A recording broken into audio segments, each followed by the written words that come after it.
Well, ladies and gentlemen, it's 2 o'clock, so I think we should get started. It's got an exciting presentation to look at today and hear about. And we have somebody here who's gone through proton therapy at UF in Jacksonville. And before we get started, real quickly, I just wanted to tell you a little bit about the slight reorganization here at the hospital. There's a lot going on, as you probably can actually physically see as well as feel, but the new cancer center is on its way. It's being built as we speak, thus the windows being blocked off so you don't have to visualize it. But the new cancer center involves a lot of things, including a new attempt to organize all the cancer resource committees, groups, support groups, networking groups, etc., under something called Thrive, Thrive, a good term, so that we can all thrive from the benefits of this program. But there's a little bit of information at the desk, and I'll just make a note of what it is so you can tell. If you don't mind grabbing it when you leave, that would be great. The one most significant piece might be this one. It's just a short brochure describing what Thrive is all about. And I think it will benefit all of us because it is going to have a series of programs, most of which are ongoing right now. And one of them includes us, Men to Men. But this is a list of the projects that they've got going on right now. And there are different days of the week, there are different times of the day and the evening, different presenters, different topics, different activities, some of which are real activities, including Tai Chi, which is, most of these are free, by the way. I think all of them may be free. I'm sure they're all free. I'm sorry, I should know that. But Tai Chi, for example, comes right to this room just before we come in on the third Monday of the month. I think they're here every Monday at 1 o'clock. Is that correct? First and third Monday. First and third Mondays, okay. But if you're in the area, I'm guilty of not coming, but I would love to, and I live fairly close by and could use it, believe me. We had the Tai Chi fellow come in and present to the group one day, and I still got the video of that. If anybody's interested in seeing what we all went through that day, it was really a lot of fun, but it's also very beneficial. So I just thought I'd mention that, and next month we will have Alice Hicks here, who can talk a little bit more in detail about the Thrive program and what it can mean to each of us. Also next month we're going to have some other support services, such as the Tidewell Hospice program and a few other programs. We're going to make it all condensed into an hour, but there's some interesting programs out there that a lot of us don't know about, some of us do, but they're all meant to guide us along the path of our journey. So today, Christina Merschel is with us. She's the business management coordinator. No, that's wrong. Business development coordinator. Business development coordinator. She knows all about proton therapy, and the wonderful thing about having her here is that proton therapy's gone through a lot of different thought processes. I don't know how else to put it over the years. We've been aware of it for probably 5 or 6 years, at least I have, from being involved in the group. And there's always been a little bit of concern about its viability for prostate cancer. But it has come a long way, I think, in terms of public assessment of what it really can do. And I won't go into detail, I'll let Christina explain it, but and ask all the questions you want, because I think we all have probably a good number of questions about this. But without further ado, Christina Merschel, thank you for coming all the way from UF. Thank you so much for having me. I appreciate it so much. I'll use the microphone. Okay. Please, if you... Hello. Okay. If you can't hear me or if it's too loud or anything, just let me know. I will not be offended. And also, I know I have a PowerPoint, but I really like to have a discussion with the groups that I talk to. So jump in at any time with questions, And if I'm not on that slide, we'll find that slide, or we'll answer questions. So it's nothing super formal. So can everyone hear me okay? Yeah. Good? Okay. All right. So I did come in from Jacksonville. We drove in last night and got to visit my father who lives in the area. So I'm taking advantage of coming out, working out here, but I love it over here. Proton therapy has been used in medical centers for about 30 years now. The first center that opened was Loma Linda out in California. So it's been in existence for a long time, but it has just kind of recently been growing and available in so many more areas. So in Jacksonville, we are over there, and we're part of UF Health. So UF Health UF is in Gainesville, but they decided to put the Proton Therapy Center in Jacksonville because of its proximity to airports and all of that. So that's where we're at. So we know prostate cancer is one of the most diagnosed types of cancers in the US for men, and most diagnosed non-skin cancer. About 174,000 men per year are diagnosed. It's affecting about 1 in 9 men as of the 2019 stats. But there are 2.9 million survivors in the US. So that is an amazing thing to know, that treatments have come such a long way that men are surviving prostate cancer and continuing to live on and live well. Screening, is done through regular PSA and the digital rectal exam, but it's not going to be finally diagnosed until you get that biopsy. Some of the risk factors is age. So it's rare in younger than 40, but we are seeing some cases in men younger than 40. The risk will increase rapidly after age 50. And has been very more prevalent in African American men, and if you have family history of prostate cancer. So I know you probably all if you had some family history, you started screening a little earlier. A lot of different treatment options. There's surgery, radiation, there's different types of radiation, internal, external, x-ray, protons, so there's a lot of different options. When we're talking, proton is a type of radiation. We're talking about radiation. It's going to damage any cells that are in its path, whether we're talking about x-rays or protons. So radiation oncologists have to work really hard to figure out how do we get enough radiation to the prostate to kill enough of those cancer cells, but minimize the damage to the surrounding area. So that's a big challenge for radiation oncologists. That's why it's good to have another option like proton therapy to help them figure out what is the best option for each person. So we're going to have our physics lesson for today.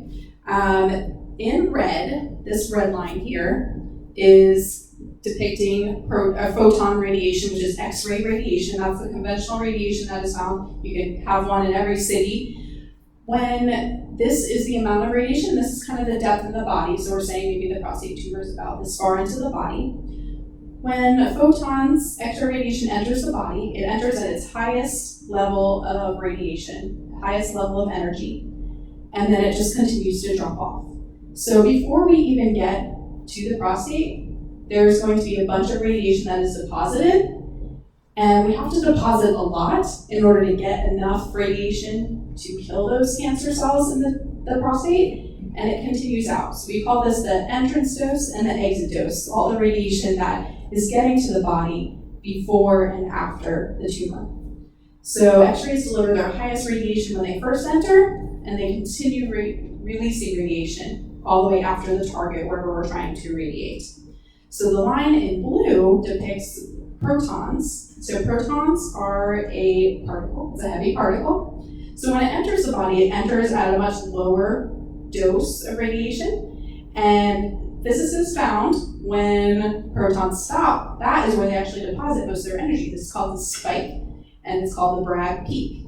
And it's that property that made physicists say, hey, what can we do with this? How can we use this to treat patients with cancer and help focus that radiation where we need it to go? So we can get the protons to stop. We stop it at the tumor wherever we want it to. And once it stops and spikes off all its energy, then it stops depositing radiation. It totally drops off. And there is no exit dose whatsoever. So there is still some of an entrance dose, but there's less in isotopes. Any questions? Yeah. Yes. IMRT. IMRT is going to be Still, X-ray. people get the entrance high dose. Yes, IMRT is intensely modulated radiation therapy is using X-ray radiation. Right. Yes. That, Photon. they talk about something. They will modulate in such a way it doesn't get the other issues, not that much radiation. Yeah, what they'll do with the IMRT is go in from multiple different angles so that they can kind of spread out this interdosing. So like in this example, this is just basically like if we're just gonna go in from one angle, just go in from one side, and if you do that, then this side is gonna get a ton of extra radiation. So what they'll do is spread it out and go in from a lot of different angles so that the healthy tissue surrounding the prostate will get minimal radiation dose. It's spread out. So there's not one high dose area. And all those beams will converge right in the middle to get enough to the prostate. Does that make sense? Did I answer your question? Yeah. Yes. When you're getting an X-ray and you're getting all this chemical injuries, or whatever, is it released through urine and fecal matter? How is it expelled? So the question is, when you're getting X-ray radiation, you're getting things deposited, how is that expelled? So X-ray radiation, it's like a light wave, so it's not a chemical. It's radiation, so it's like a light wave that's just gonna kind of pass all the way through. So there's nothing that's going to be expelled, really. It's going to, what it does really is just damage the DNA strands of those cancer cells so that they are not able to reproduce and grow, and eventually they will die off. So it's not like chemotherapy, which is sometimes an option for different cancers, which is a drug that's going to go throughout your whole body. I don't know exactly how that is expelled. Good question. But the proton does do a minimal damage on the way in on the entrance dose It does. to any of the tissue that's in its path. Correct. It's still radiation, and it's still going to damage anything along its path. All right, good questions.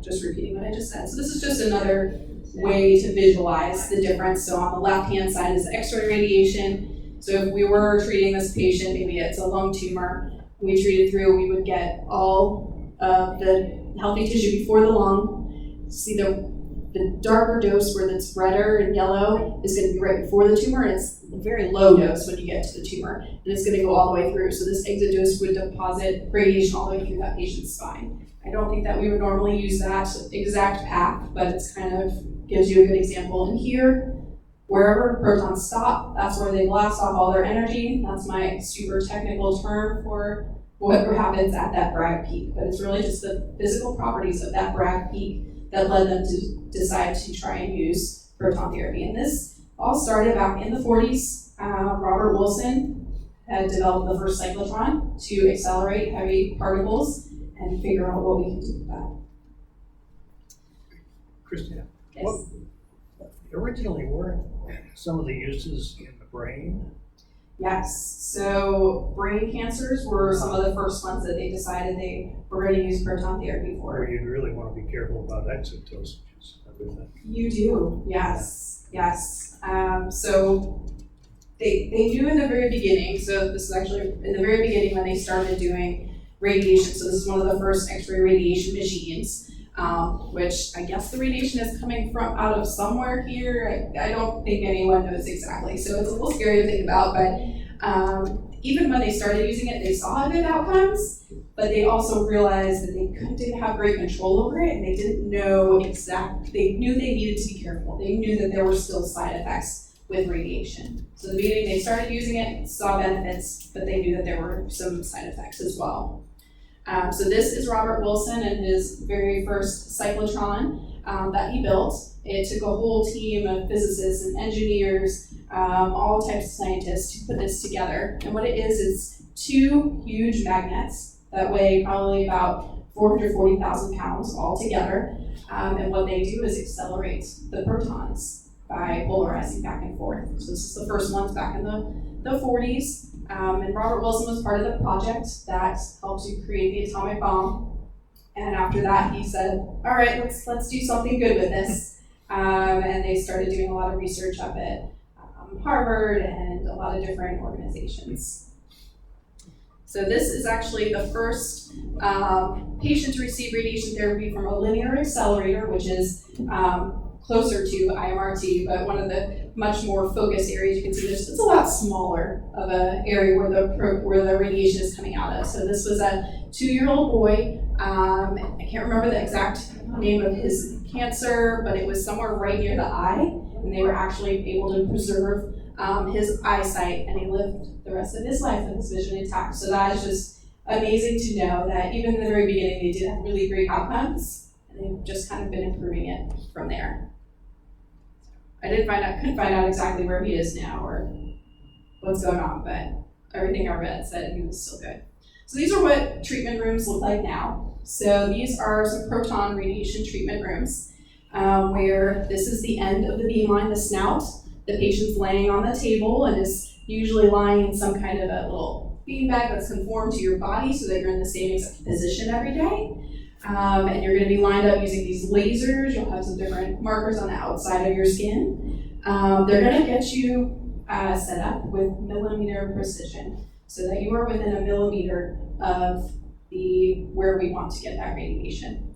And then this is one of the newest treatment rooms that is a more compact, smaller proton radiation machine. It's called Proteus One. And this just has a much more open design to hopefully make it more comfortable if you have to go through radiation. This is still pretty open, but it goes 360 degrees around you. This one only goes 220 degrees. So hopefully it'll be less, if you're really claustrophobic, less claustrophobic, but both of them are still pretty open. So these look a lot nicer, a lot more welcoming for patients. This is what the current cyclotrons look like. The biggest ones that they have right now is about $54 million piece of equipment.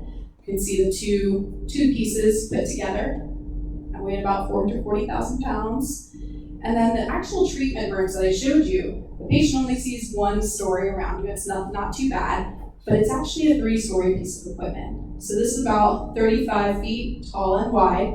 Right here is a gentleman putting the pieces together. They actually usually build the building, leave some open spaces in the roof, drop down all these pieces and put it together there. And this is just another view. So right here in the middle, that's the 1 story, the floor that the patient is going to be on, but the rest of it is around. So the reason why it's 3 stories is because it allows us to take that beam line, and the beam may be coming in from here, but then it allows us to curve it up and around and move it 360 degrees around the patient. So we said that we're really worried about the entrance dose. So when the protons first go in, we're still worried about the dose that's getting to healthy tissue. This allows us to go in from literally any angle that we need to, even back up through the bottom of the table to get to the tumor in the way that will have the least damage to healthy tissue. So to have the ability to go 360 degrees around a patient and control what angle we go in is absolutely amazing. Yes? Is that still dangerous to the point where people have to leave the room when it's active?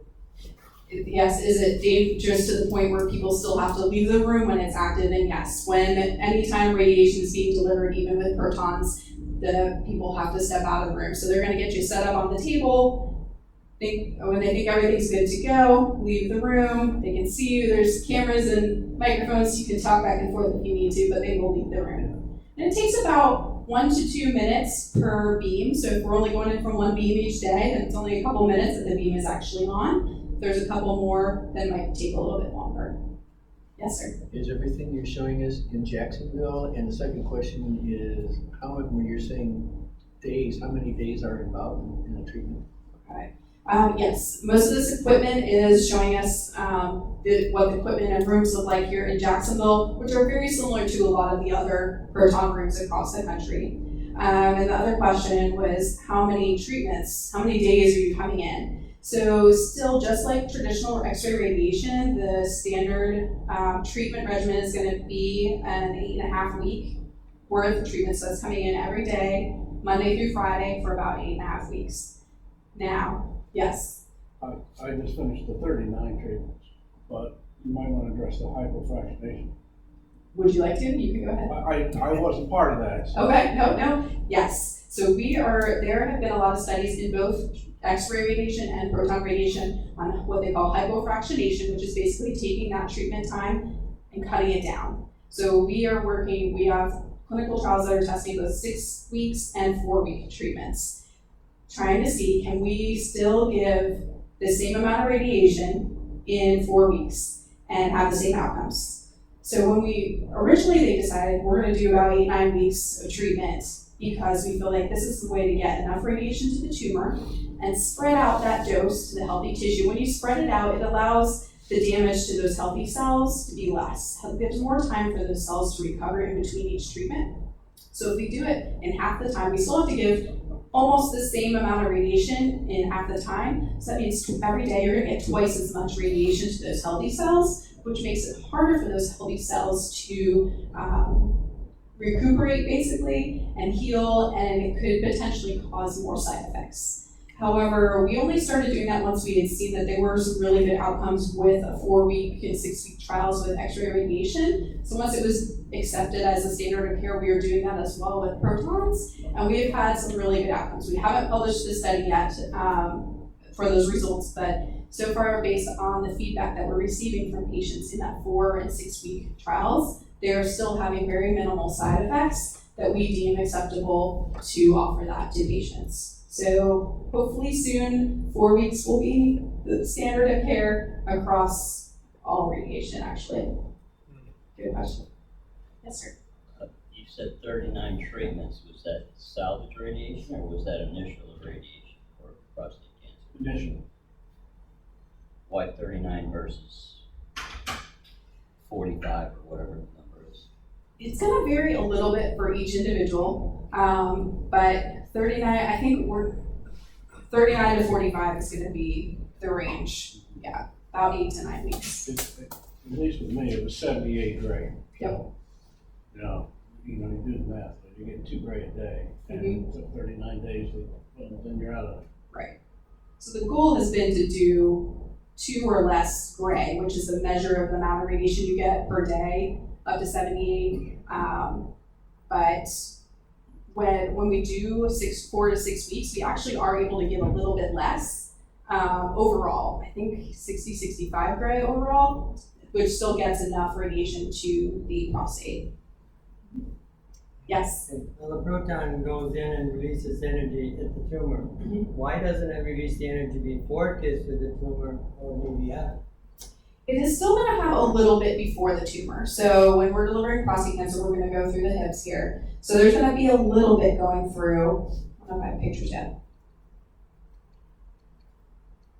Too many. Okay, we're going to jump to this one right here.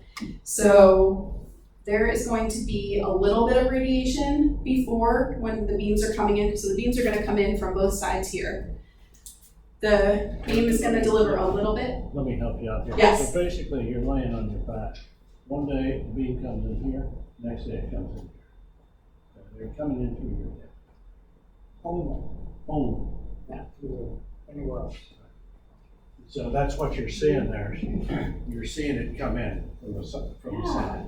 So on this side, this is an X-ray radiation plan, and this is a proton radiation plan where the red area is the highest dose of radiation. That's going to be the whole prostate. And then the green and the blue is going to be the lower dose. So there is always still going to be a little bit going in. This one doesn't show all of it going in, but there'll be a very low dose of very light blue going in. And it's just because of protons, because they're a heavy particle. So when you're throwing a baseball, if you throw it really hard, it's going to go really far and then drop off. If you don't throw it too hard, it's not going to go that far and drop off. So we're literally dealing with a particle that depends how far we punch it. So with prostate cancer, they figured out the best way to the least damage on going in is going to be going through the hip bones here. And that is just the best way to get enough radiation to the prostate and minimize the damage to surrounding areas. So said another way, photon or X-rays are light beams. They do not have mass. Proton has mass. It's a heavy particle and has mass. If it has mass, you can control it. started and stopped. That's the difference, really. Yeah. So the protons are gonna come out going about 2/3 the speed of light coming from that cyclotron, and they're gonna punch it through. So it's gonna be going pretty fast, especially when we're going through hip bones getting prostate cancer, because we gotta punch it a little further to get it past those hip bones to the prostate. If we were just going like an inch or two under the skin to some lung cancers or something, it's not gonna be going as fast, though it's still some variation of 2/3 the speed of light, but we really control the depth that it goes in by the speed. Yes. Have there been any follow-up studies to determine which therapy would reduce the risk of hip replacements or having a hip replacement due to the radiation? Question is, have there been any studies to assess the minimizing hip replacements comparing the two X-ray and proton radiation on hip replacements? And not that I'm aware of. That is a great question. Is there any dietary restrictions during this 40-day regimen? Nothing specific that you have to do, but since we are treating this whole rectal bladder area, they're probably going to recommend a low gassy diet, because anytime if you have extra gas or anything in the rectum, it's going to push up against the prostate and move the location of the prostate. So the goal is to have the prostate in the same exact spot every single day. So we will insert some markers to help us always know exactly where that prostate is. We're gonna do an x-ray on the table every single day to make sure everything internally, and we're gonna use those lasers externally to help you set up in the same spot according to those markers. But that x-ray will help give us an idea. There's a few things that we're gonna use. So we're also, in here you see this white, so this is the rectum here, this is the bladder here, and this white piece is actually a rectal balloon. And that's one of the ways that we've been able to help push the rectum away from the highest areas of radiation. But still with the balloon, we were still having issues with the actual, this wall, right? This wall here of the rectum, still getting some radiation, so that would cause some side effects. Lately, they have started using the space ore gel, where they can actually go in between the wall of the rectum and the prostate, insert this gel that kind of dissipates over, I don't know exactly how many months, but at least lasts about 1 to 2 months during treatment. And that just pushes actually the whole wall of the rectum away. So that has minimized the side effects on the rectum for a lot of patients. Same thing that's used in IMRT. Yes, we can use it on both sides, so they are using it on both sides. But you see here, when this beam goes in, it's still going all the way through. It's still gonna go all the way through the rectum, but hopefully when we push the rectum away from the prostate, it will push more of the rectum into the very low dose, which will minimize any side effects. Yes, sir? How long is the attacking during the day of the protons? The beam is only gonna be on for 1 to 2 minutes And then you're done you are done. until the next day. So the next day, so usually you're gonna be in the room probably about 15, 20 minutes? Tops. Just depends how fast you can get your body in the same position, which some days may be easier than others. Or if you had had a taco last night and some extra chips or something, then maybe you might have to work on getting rid of the extra gas. Is alcohol permitted? Nothing is, you can, it just depends how your body reacts. So there are some people that be like, I'm gonna drink tonight, maybe they came in that day and they have a little extra gas and then they have to get rid of that, and that's just not fun. So then they probably will drink a little less alcohol before their next treatment, or maybe drink it right after treatment, so then you're really good 24 hours later. So everyone's body's different. Some people can still eat beans and broccoli and all of that, and it's not an issue. So I know people get really worried. They're like, wow, you can't have a gassy diet. That cuts out like half the vegetables, and you want to be eating healthy and taking care of yourself under treatment. So you just kind of have to figure out which ones maybe are less gassy. The only thing I did not eat were beans. Okay, that's good. Everything else I ate. But Didn't that cause any issues? that's all, I just didn't eat any beans. Are the lab techs doing all this at the direction of the doctors? Who's actually taking care of the beam radiation? That's great. So the question is, who is actually delivering the radiation? And it is delivered by radiation therapists. So they go through either 2 or 4 years of training to learn how to deliver radiation. And then since there's only 32 proton centers in the US, not every radiation therapy school has access to proton centers. So when anyone starts with us, even if they've had experience in a proton center, they go through at least 6 months where they are always under the supervision of a seasoned radiation therapist at our center, which we have, many of them have been there since, like, we opened 10, 12 years ago or 13 years ago. So they're gonna go through and get tested on every little step in that process. Did they check the 10 times to make sure we're giving you the right beam? Did they get you in the right position properly? Were they able to move the equipment without hitting anything? You know, things like that. I want to touch base on the fact that between the doctor who says this is where we're going to treat, the radiation techs who basically push the buttons on a daily basis. Yes. Between those are physicists and dosimetrists. I want to touch on that. I mean, people that you never see. Yes. And these are, you know, the brains behind it. The ones that can figure out how do you stop a proton?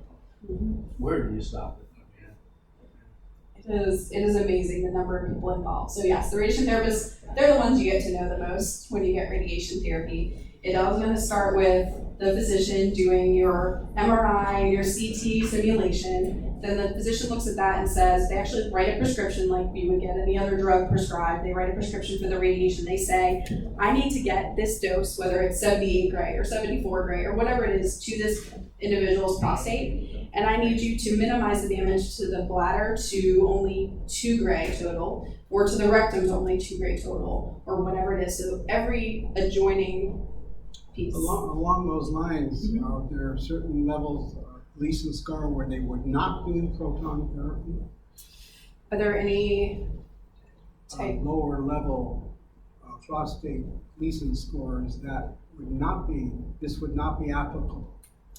Okay, so the question is, are there any low risk Gleason scores that where proton therapy would not be applicable? If it's really low risk, that they may mention continuing with active surveillance. They may think that radiation in general is not needed at this time. Some people still choose to go through proton radiation because they just want to take care of it.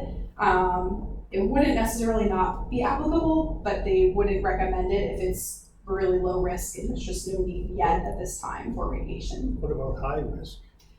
For high risk, it's kind of the same. There may be some times with super high risk where they may not recommend radiation because of possibly other comorbidities that the patient may have and the other issues that they may have. I'm high risk, but I'm at the low end of high risk. And the study that they produced, I forget the one they sent to me, says that like if you're low risk, there's like a 98, 99% chance of being cured. If you're intermediate risk, I think it's 93, 94. I'm high risk, and the high risk that's published in the study is like 74%. Yes, okay? exactly. There you go. Right. Okay. But even though I'm high risk, I'm at the low end of high risk. How long ago did you go through this? I just finished in October, early October. So even though it says high risk 74, I'm also doing the 6 months of hormones that I'm about not quite halfway through. So my prognosis from my doctor is that my individual case, he gives me he said I'm about a 90%.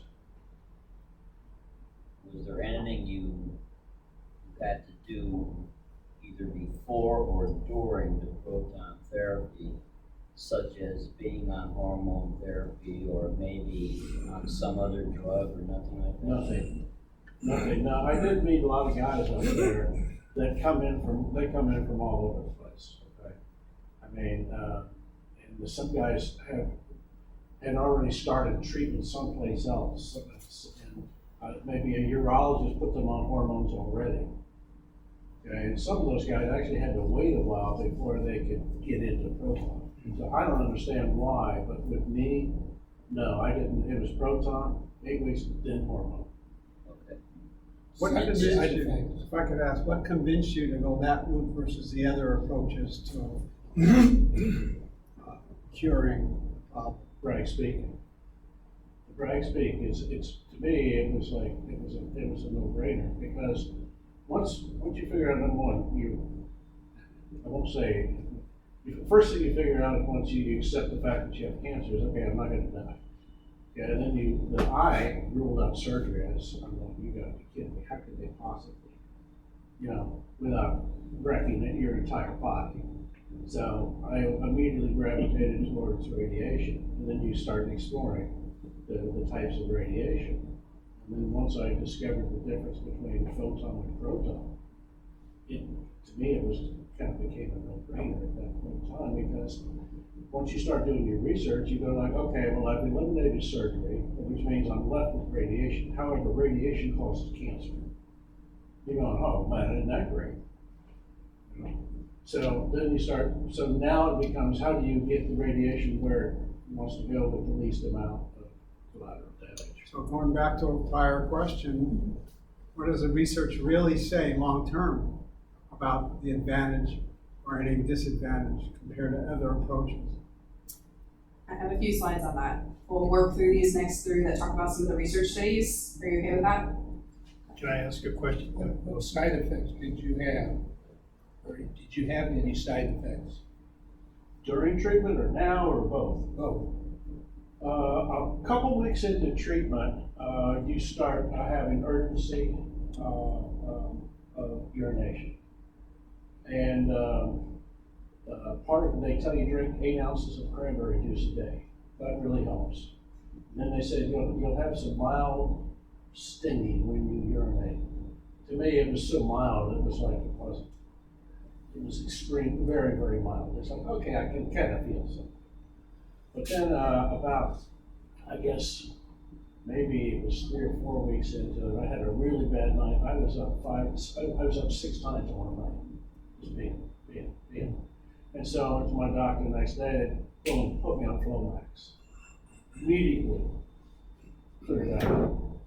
To where okay, now you're up twice a night. So it's not like so you get some sleep. I also changed my diet, really went to a plant-based diet. So I don't know how much of that, of the frequency of voiding bowels is rather than going once a day or once every other day or something.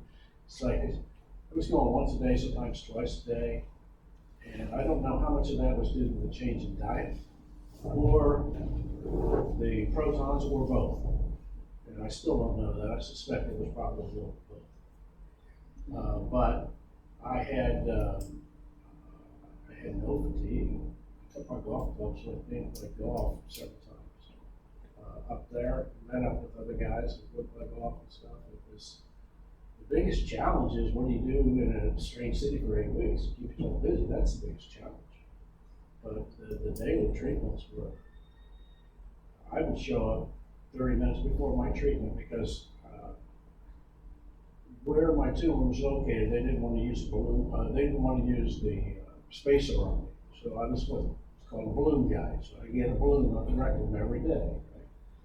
So I had to show up 30 minutes early, drink 2 8-ounce cups of water to make sure that when if I had a 5:30 appointment, I'd show up at 5, drink that water. So by the time I went in there at 5:30, my bladder was where they wanted it to be. And boom, the balloon. And then it's like you're in and out. And like, by the time I don't think one time maybe we had to wait on the beam and the whole thing. By the time you go in, get undressed, go into the room, get situated, get zapped, and leave in 15 minutes tops. The photon therapy fatigue is very common immediately after. Photon therapy, the fatigue is very common immediately. I didn't experience any fatigue, but see, You are photon. It's photon. But see, they also have a deal up there where you can join the YMCA for like $35 a month or $35. So I was going to the gym, working out every day. Okay, because I knew that once I got through this, I was going to be on the androgen deprivation program. Okay? And so the potential long-term effects there are osteoporosis and heart. And I went to a cardiologist and I got checked out. And so I've been going to the gym and lifting weights. So, I mean, I was lifting weights and going to the gym all through this whole thing because I just figured, if I let it get me down, it's going to keep me there. It's going to win. And I just stay ahead of it. was my whole approach. So this outpatient, the whole thing is outpatient Yes, for Yes. 2 months? this is all Again, be in outpatient. Jacksonville for those 2 months. Yes. Yes, there have been some people who will drive back and forth each day, like 2 hours one way. I think people make a lot of different decisions. I think a lot of people that are coming from this area often would come up for the week, go home on the weekends. It depends, what your means are, what is doable for you. But we work with a lot of discounted lodging options for patients that are coming, because a lot of patients come from all over the U.S. to any Proton Center, really, because there's only 32 in the U.S. So there's a lot of different lodging options to help make it easiser. But you're not hospitalized. No, nope, just outpatient, just come on in, get a treatment, leave. I'm gonna go help answer your questions for some of those long-term side effects, and what the outcomes are. Let's So, wait, one question over here. So so you're assigned a physician when you go up there, is that it? When you said you went to your Yes. doctor and he prescribed Flomax, so that was the physician up there rather than your urologist? Yes. Oh, okay. Yeah, so, and my doctor, Dr. Bill, is basically, he said, I'm your doctor for life. The doctor in Jacksonville? Yeah. Oh, I see. So I talked to his nurse just yesterday, Okay. because I'm trying to schedule getting my next shot. And I said, I don't want to drive 4 hours to get a shot, turn around and come back. They said, no, you don't have to.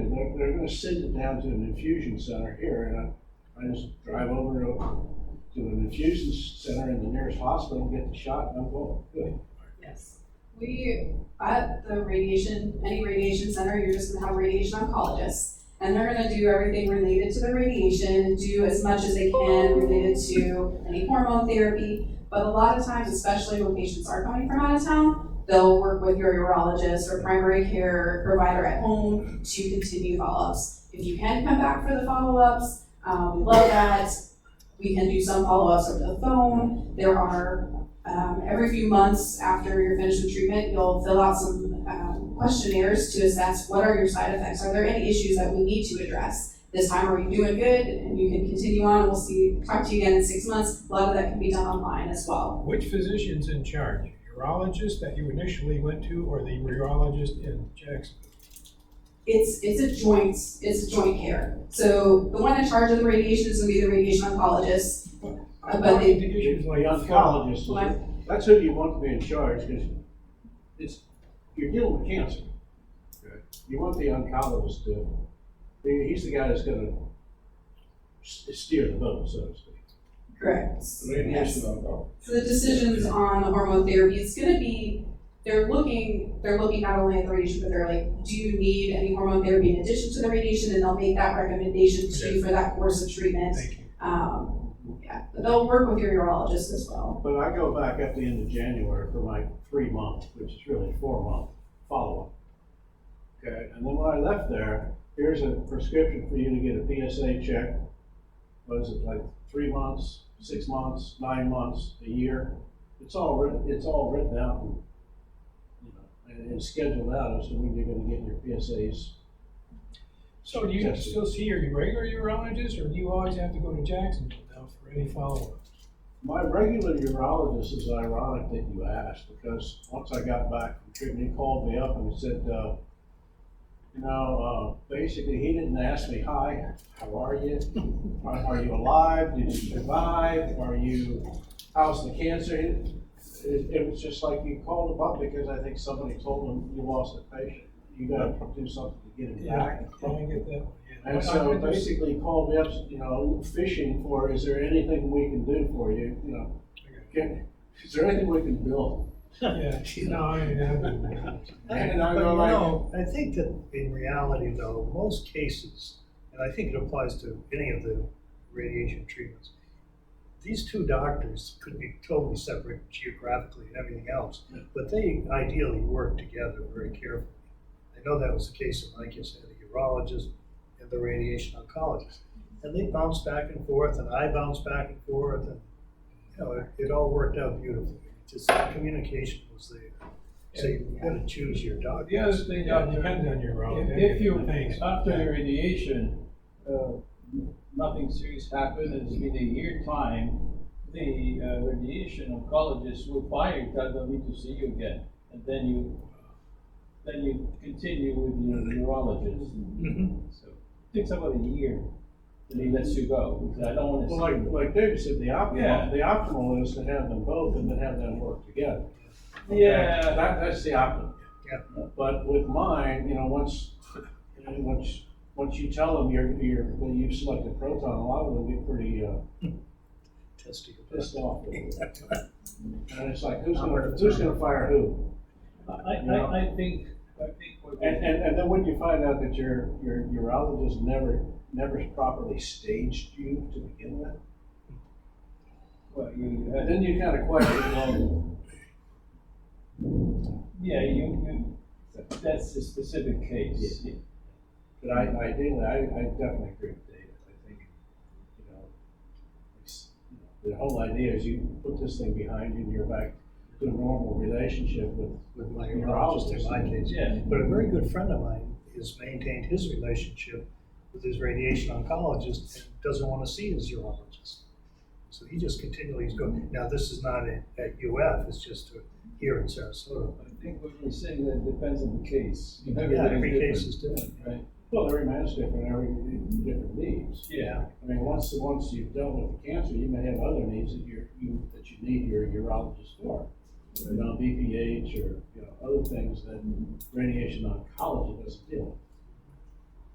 So what's the purpose of the hormone treatment after the proton therapy? It's going to just help, the purpose of the hormone treatment is just going to help suppress some of those hormones that will keep the cancer cells from reproducing. Not everybody needs it. Yeah, It and depends on how aggressive your cancer is, meaning what was your Gleason when you started, what was your PSA when you started? Okay, so if it was an aggressive form of cancer, I suspect, I'm not a doctor, but I suspect that if you had an aggressive form of cancer, you get a combination of radiation and hormones. Insurance That's policy. correct. Depends how where you start. Prostate cancer thrives on male hormones. Testosterone. How aggressive was I'm Gleason 8. you started with Gleason? I'm Gleason 8, Yeah. so because of that, that's why they want to put me on the ADT to basically suppress the testosterone in your body. So any cancer that's left, once killed off, doesn't have anything to feed it. Right. How many nodules, how many areas were involved? How many areas, how many parts, prostate is involved? Oh, less than 25%, Both sides? one side. So going back to the question, Yes, no, this is great discussion, I love it, and then you're helping each other out, great ideas. So right now we've been 13 years, our 5-year data is published, the 10-year data is working on being published, so I don't have all those direct stats, but they're very close so far from what I've heard. So if you had low risk prostate cancer, 5-year survival rate means 5 years after treatment, but there's no indication of still having cancer. 99% of those patients were cancer-free. For intermediate risk, it was 94%, and high risk was 74%.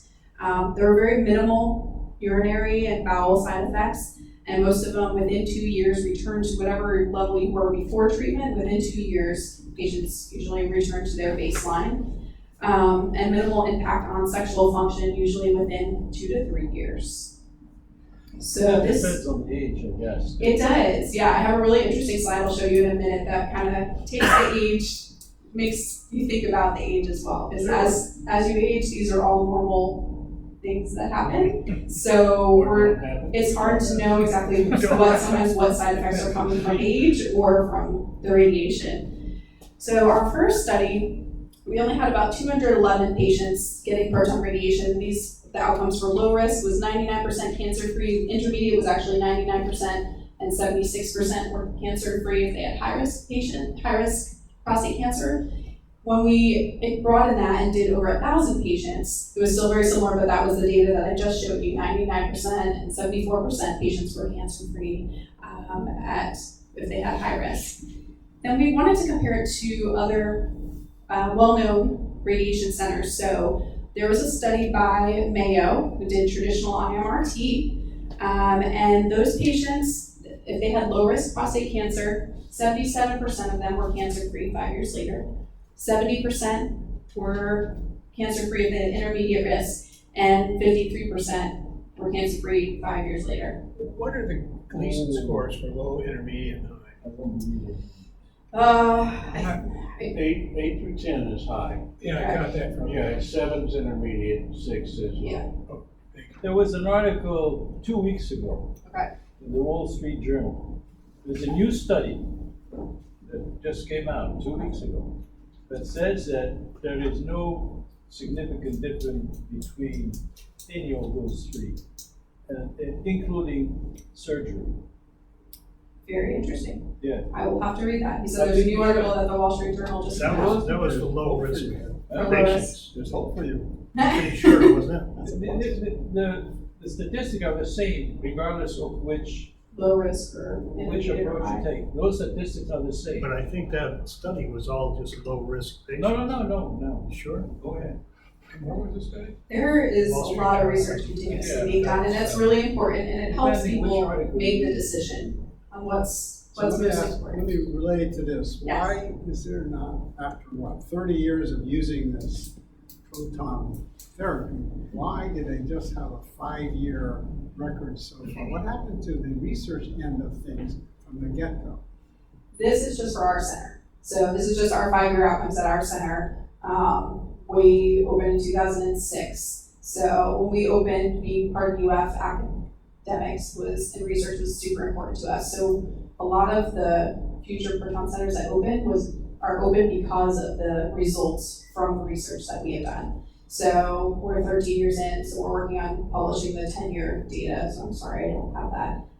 But there's been, Loma Linda started doing research in the very beginning But as well. nationwide, do you have any statistics on viability after 10, 15 years? Any of the centers? I know that there is, I don't have that with me today. Loma Linda, maybe? I am sure that Loma Linda they have some really good studies. I don't have the data with me right now, sorry. Can't speak to that. There's a website that my doctor told me about, that you go on. What's it called? PubMed. Yeah. You go on Pub, PubMed, PubMed.org. There's billions of studies. You can just type in whatever, you can do a search. You can do proton studies, Loma Linda, whatever. Yes. And you can, there's so much there you can deal with. Well, could you tell us if your research department is in touch with the other centers so they can compare stats? Yes, we are absolutely in touch with the other centers. There's actually a proton consortium, so most of the proton centers in the US actually are constantly working together. So sometimes we will have multi-institutional studies. So right now, there's, I'm thinking of one that's comparing IMRT and proton, but we do a lot of research across the board. We're constantly reading all of anything that they put out. We're researching. Just a I thought, have but if you have a way of getting a summation when you go back there and send it to David for distribution, that would be very helpful. Something that's more covers from the very beginning when Loma Linda started treating, or just more comprehensive, I something would more like to see a comprehensive. 15-year 15 year. readout. Okay, let me see. I have We recommend. serious questions Yes. about the results showing in red. Mhm. Very serious questions. You have been following these statistics for a very long time. Mhm. Never have I seen those low percentages. I don't know what everybody's, what you guys think. Well, the subcategory tells you what the study is. This one was Vora et al. So I apologize, I have not read all that still. There are plenty of studies, and I've never come across such low figures. Yeah. Just high figure? No, the red ones. The red ones. Yeah. Oh, for the IMRT. Yeah. And I don't know this, anybody else that has an opinion about those numbers. They look low to me, from what I've seen. Yeah. Yeah, What do the percentages So mean? I would question those, or show us 3 or 4 different studies rather than one study. I've got one other one. Hopefully that helps a little bit. Memorial Sloan Kettering did one of their studies with traditional radiation. So the low risk was right along the same 98%. So the percentage is 98% of those patients that completed treatment, Yeah. 5 years later, they had no indication of having cancer anymore. Yeah, that's closer to what I'm saying. So, Yeah, but So, also look at yeah. the, I think the 1,002, that's the number of cohorts true, this Versus is only 302. 300. versus Oh, 302. Yeah, that is pretty could- small. So, Yeah, so when you factor that in, yeah. so And look- statistically, I wouldn't use it, anyway. It's Good point, thank you, I appreciate that. Statistically. Are these just survival or are they symptomless? Are In they, other words, What you're really asking is, what's the definition of cure? well, what is the 98%? Well, how are those folks doing? Do they have no symptoms? Have they had to have shots? But they're still alive? Or, are these survival rates or are they more complicated measures? these percentages right here are no indication of cancer still 5 years later, no progression of cancer 5 years later. So on this one, this has some outcomes about some side effects that some people were asking about. So we compared, this is a study done just at our center. So we asked patients, what is your bowel urgency at 2 years after treatment? So we do have both IMRT and proton in the same building. So we have patients getting both, sometimes a little bit of both. So 2 years later, 15% of the patients who had traditional IMRT radiation said they had some bowel urgency and 10% had bowel frequency. With the proton, patients who received just proton radiation was about 7% of them had bowel urgency and 4% had bowel frequency. So they were about 50% less with this cohort of patients treated at our center 2 years after radiation, either traditional or proton. Do you have statistics like that show age of patients? Because those statistics include, everybody. It does include patients of all ages. Right. I don't have that here with I me. think that's. I don't know this off the top of my head very well, I'm sorry. Okay. Good question.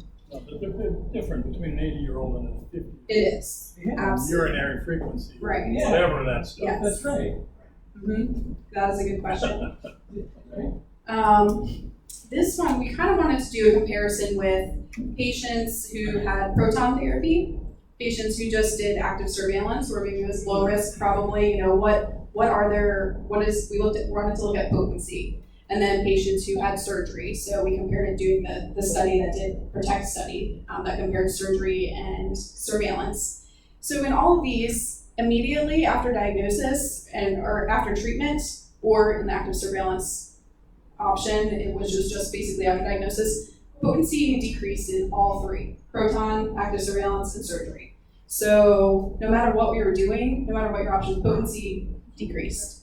With proton, it decreased, and then by the time we hit 60 months, about 46% of the patients were still were potent at that point. So there was still a drop of potency with proton radiation. With surgery, you would assume initially you're going to have a drop in potency, but it did increase and kind of go up and level out at about 20%. The really interesting part that we thought was active surveillance. That also dropped off. So we think that may be because just in your kind of in your head, after you get treatment, you're probably gonna have some issues with potency, just mentally. But it did slowly decline, and a lot of that, really all of this decline is probably because of age. As you go several years out, you're getting older, and these are just normally going to be some side effects. Just to clarify, my doctorate's in gerontology, so I have to react to it Love just because of age. No, it's because of age-associated diseases, comorbidity. Just to be clear. Yes, so he's clarifying, not just because of age, but age-related comorbidities. Absolutely, thank you. Everyone always asks about sexual dysfunction. So we did a study in men under 60 who had a good potency at baseline. They had a 94% chance of having the same potency 2 years after treatment. So there's that initial drop, but about 2 years after, most men return to the same level of potency, which is promising. Men with large prostates have low rates of urinary and intestinal problems.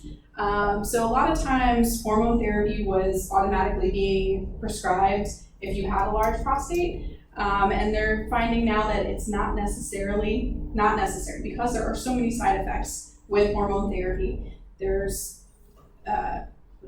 sweats and hot flashes, and it's just not very fun from what I've heard. That's probably one of the worst side effects of any of the treatments. But it may not be necessary because even with a large prostate, we're still able to really, with proton therapy, focus the radiation right where we need it, right on the prostate, and still minimize the damage to the healthy areas.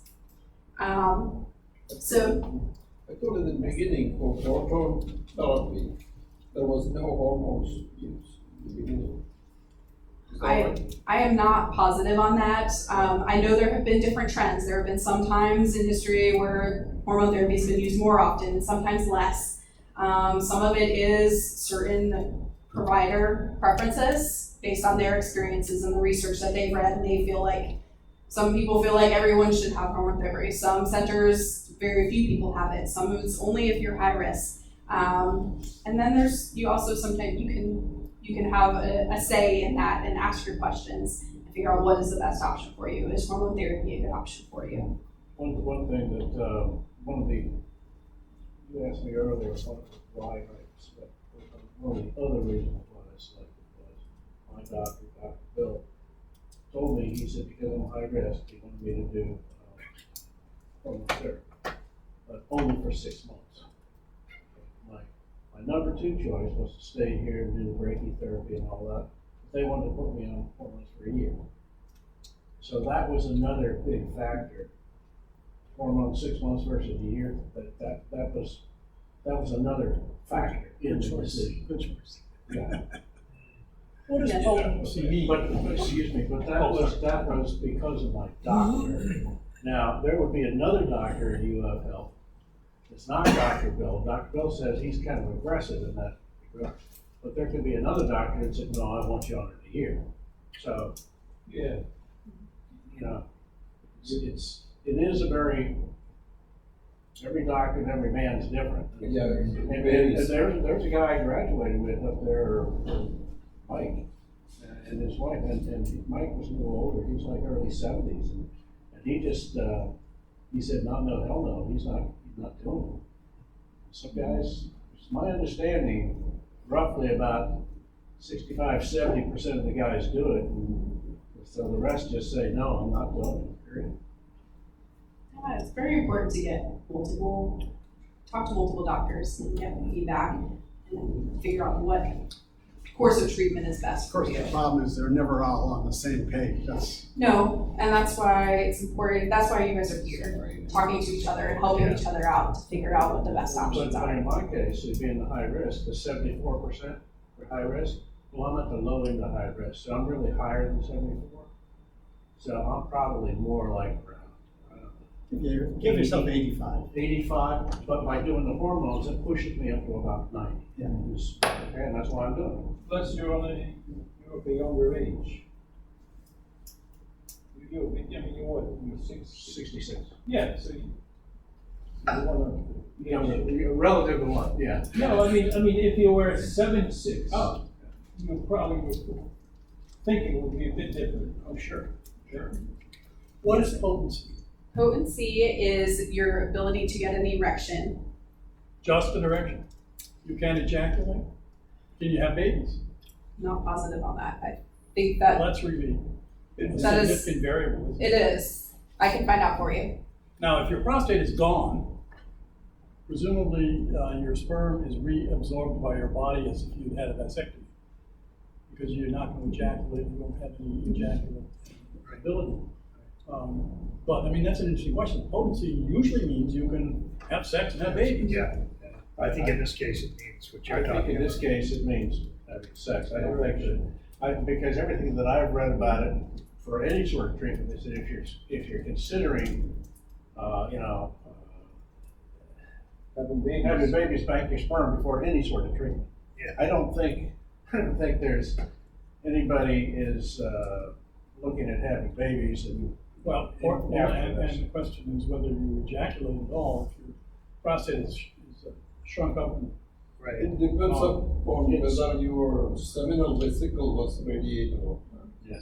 Well, seminal vesicle is the one which produces the secretion to bring this semen Into the Well, it's both. urinary. into And the my urethra. Can I address the question though? Like for my studies, it's not a matter of having babies, it's sufficient erection for penetrative intercourse. And having an orgasm. And orgasm, almost all men after whatever treatment you get, prostate cancer, will have the capacity for orgasm. You could be shooting blanks. Shooting nothing. You are Yeah, going to shoot nothing. blanks. You're shooting nothing. Yeah. Basically, Okay. that's it. I mean. So nobody needs to worry. It's a lot cleaner. Yeah, right. None of the females out there. Yes, sir. This is an expensive treatment. Take a look at my wife. Medicare is supportive of almost every diagnosis being treated with proton therapy. Luckily, they are amazing, as is TRICARE, based here in Florida. The commercial carriers, it just depends on the diagnosis. So they may be more inclined to cover it with high risk cancer rather than low risk. For example, even like breast cancer, they're more likely to cover left-sided breast cancer because there's a better chance that extra radiation will go to the heart and lungs rather than right-sided breast cancer. So it really depends on the exact staging of your cancer. A lot of the plans specifically are very specific about what they might cover. But you didn't say Medicare, I didn't hear the first part. Medicare has been supportive of covering almost every diagnosis with proton therapy. Yes. Gotta be on. It was not originally, but now I'm sorry? originally, in the beginning, Medicare was not covered. That's right, yeah. In the beginning they weren't, and then they were for sure, and I think they might have gone back on that, and we're back to where they're covering it. So they still go back and forth sometimes, I think, but I think for the most part, Medicare is going forward will be supportive of it, and most other diagnoses. Hi, Chad. This is Diane from Our Lady of the Angels. Sorry. It's okay. I forgot my name and information from the New Year's Eve. Always So- fun. When they don't cover it, how Sorry expensive about is that. I'm sorry. it? How expensive is it when it's not covered? Proton therapy is about twice as expensive as traditional radiation, a lot of it because of those 3-story pieces of equipment that we have. I don't know the exact numbers. How does it compare to surgery? I don't know exactly, sorry. Yes, sir. What portion of your proton therapy is being done for salvage radiation? I don't know the exact percentage, but there definitely are men coming through for salvage radiation. And that is after surgery, that it regresses, comes back, and they're looking at radiation as an option. So And you are doing that. we are. And proton therapy is an option just because we can really just control where that proton's going, so we can figure out where exactly is that disease for you.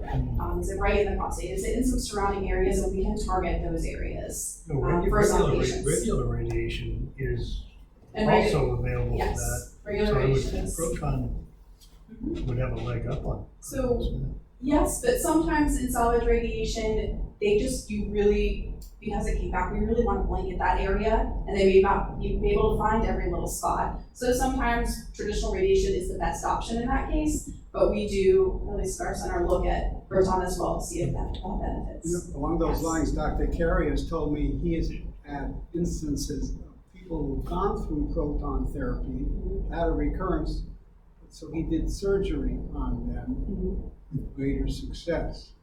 Doesn't happen often, but it happens. It is definitely possible, and every case is just a little different, but it is possible to have surgery after proton radiation. It is possible to have radiation again. Yes. Do you have a facility in Orlando as well?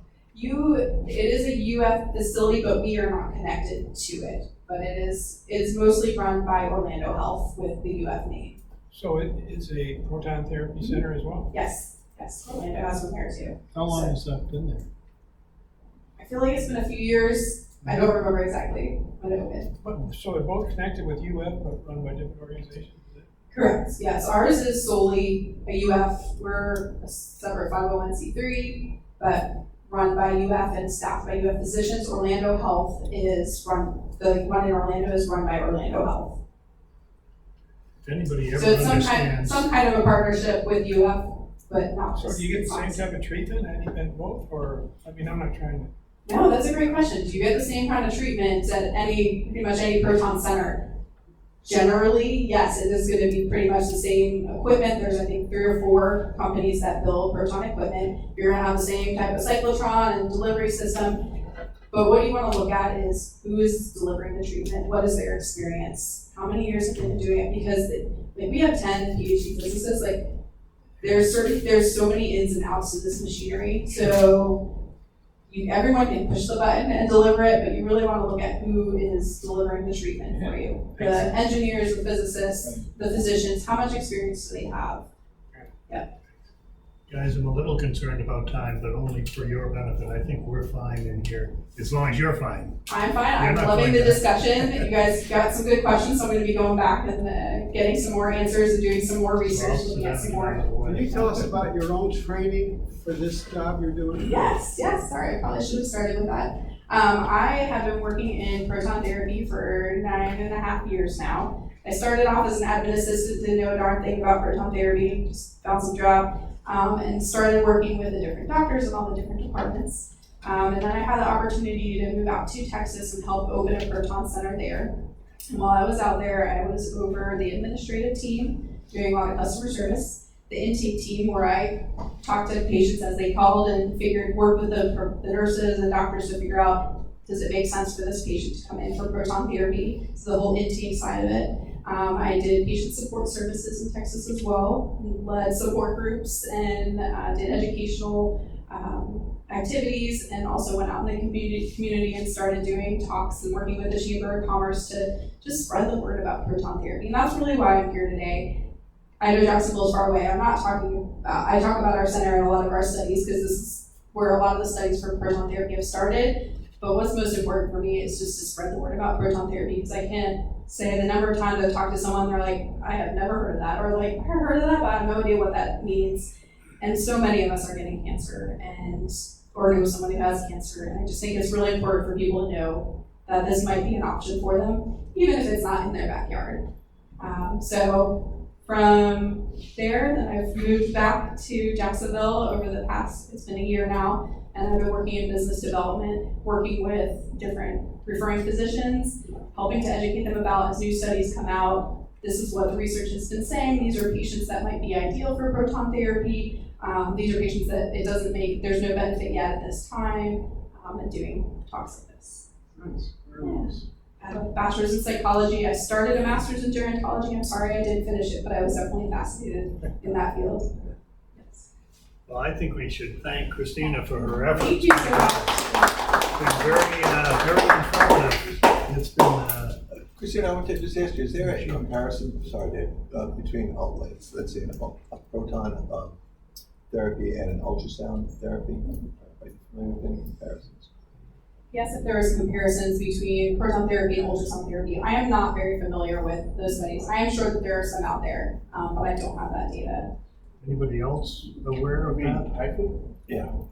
Oh, HIFU? I think that's what he's asking about. Yes, Oh. sorry, yes, the HIFU, okay. We're gonna have somebody come in and speak about HIFU shortly, and there's an outstanding guy here in Sarasota that knows the HIFU better than anybody in the world, probably.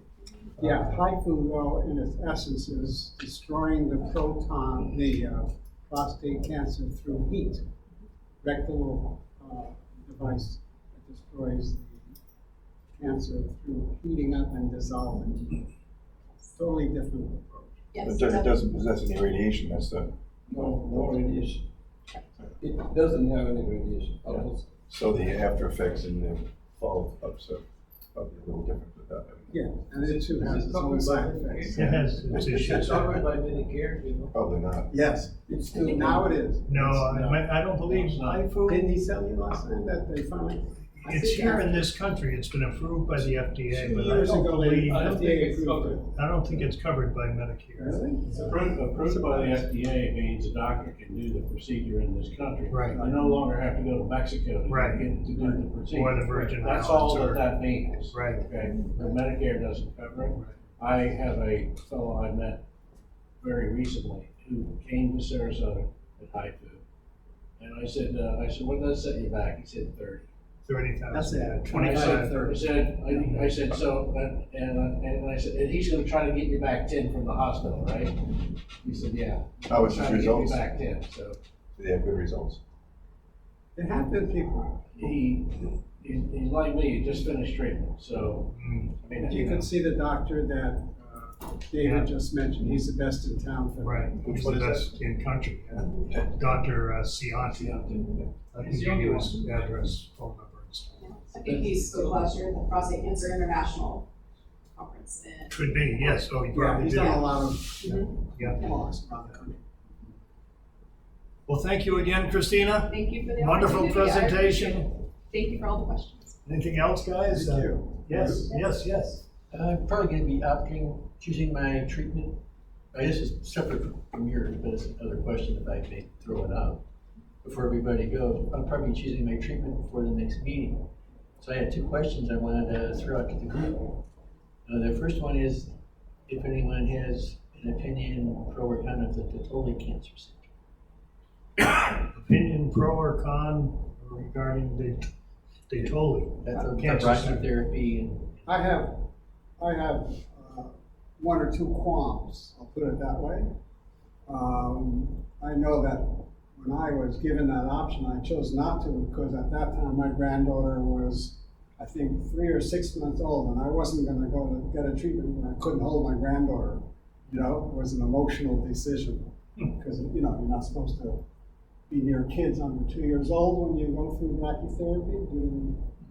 did not know that. No, sure, so that was one. The other thing I have totally proper, he's got rave reviews from most of his patients, is that he's not a urologist, he's a radiologist. And you better have a good urologist hand in hand with what you want from him, is my feeling. Yeah, the results I've heard about Daytoli have all been extremely favorable, I have to say. I think a lot of people have been skeptical about the fact that he's a tremendous marketer of, you know, it comes across television all the time, you see signs at the airport, Daytoli Cancer Center. I mean, to me, Well, my that's barber fine. really loved him, so whatever that's worth. What's that? My barber said he's great. He had this done 5 years ago. Yeah. No incontinence or Yeah, anything. yeah. My second question is if I choose the surgery option, if anyone has a surgeon they can say, they can recommend or say to avoid it. Dr. Carey is our medical advisor, and he's one of the best in the work of robotics. C-A-R? In Florida. C-A-R-E-Y. C-A-R-E-Y, and he's right across the street in the Waldemar Building, 3rd floor. He took my prostate out 6 weeks ago. This week? 6 weeks. 6 weeks ago. Everything- He removed his 6 weeks ago. Yeah, he's still working for 20 years, doing robotic. I could have been here a week So afterwards. he does a lot of them every week. Yeah, he's Half of them, still he does a lot of the findings. Yeah. Like 2 or 3 a week. Does that give you some help with? Yes, okay, that helps. You can walk right over and get an appointment with Dr. Carey, not today probably, but. I'll check him out on the Check him internet out. ratings and see. No, he's not a marketer, I just was. Who's that? He Dr. doesn't Carey. need to be a marketer. He doesn't need to be, No, that's the point. no. He's still good, yeah, it's very straightforward and something, but you Yeah. won't see an ad for him or anything like that. He's spoken to us many times, and in fact, we hope to get him back in February. My urologist mentioned Dr. Kaplan. That's one of Same his practice. younger associates. Same practice. He left his practice, didn't he? There's another guy in Orlando that specializes in nerve sparing. I've heard people talk about it, I don't know his name. Yeah, But evidently he's done. that's a friend of Dr. Carey. He's done the most in the country. Yeah, thousands and thousands. I should know his name. There's a doctor, okay. Steve Woodner. That's it. Yeah. Steve, you So, know, he wouldn't worry. Yeah, that's. Maybe it was just a name. I know. So I think Kaplan and Carey are together, am I correct? Yep. Yeah. Well, Yeah, thanks, the guys. First Physicians Group is over there, Greg, Kaplan, and Carey. Yes, First Physicians, yeah. They had split off from 21st Century fairly recently, yeah. Well, hopefully we'll see you next month. Have a happy Hanukkah for those it applies to, and Merry Christmas for those who it applies to. Thank you, David. Happy New Year to everyone. Happy New Year to everybody. Yes, please do. I have some information up here if anyone is interested. Oh, yeah, there's some info on, Yeah. I Proton. actually I do know, I always one think with this. Dr. Schiavone. Oh, I didn't get the chance. You do? Yeah, so, but I, yeah, I'm looking at downstairs. Yeah, I don't turn 65 in a year or so. So I was thinking, well, I could take on over for Send your records to us. We're gonna have one of the doctors give you a t-shirt, make sense, there's anything that they say. Yeah, we'll find out one day. Well, I was kind of encouraged because We'll assign you I had a point with him almost 2 months ago. He turned in, he maybe doing an MRI, public MRI. In fact, that going right away was sort of encouraging. I had to put something that he wanted right away. He's not looking so it put it off. Oh, great. Thank you for everything. Yeah, so it put it off, you know, for 2 months. So I spoke to a guy, I wanted to go to this high-priced therapy. He's a very chill, laid-back gentleman. Yeah, that's what I Dr. figured. Casey is just wonderful. And then we have several of our patients. Yes. Nancy or Bill, either one of those, I would recommend, yes, they're. Yeah, well, I'm hoping because I won't be able to hit my 401 until 65. I get a penalty, so I'm thinking in terms of that. But I've been doing a lot of investigation on Any of them are great. Then I was kind of lucky in one respect because after speaking to Dr. Good to see you. After speaking to Dr. Howard, I know, I was talking to someone earlier. I have no idea what the one in this I went for a second slide for interpretation. And you can John Hopkins. I went for Saturday before come up with points. And when I went to John Hopkins, it was slightly lower, yeah. So that was going to be encouraging. And then I know from my PSA dropped by 2 points. So that was kind of good too. So that kind of put me at lower risk of my thing. So going from having to do a surgery to maybe having to wait and watch as opposed. So it bought me a little bit of time. So Well, I think,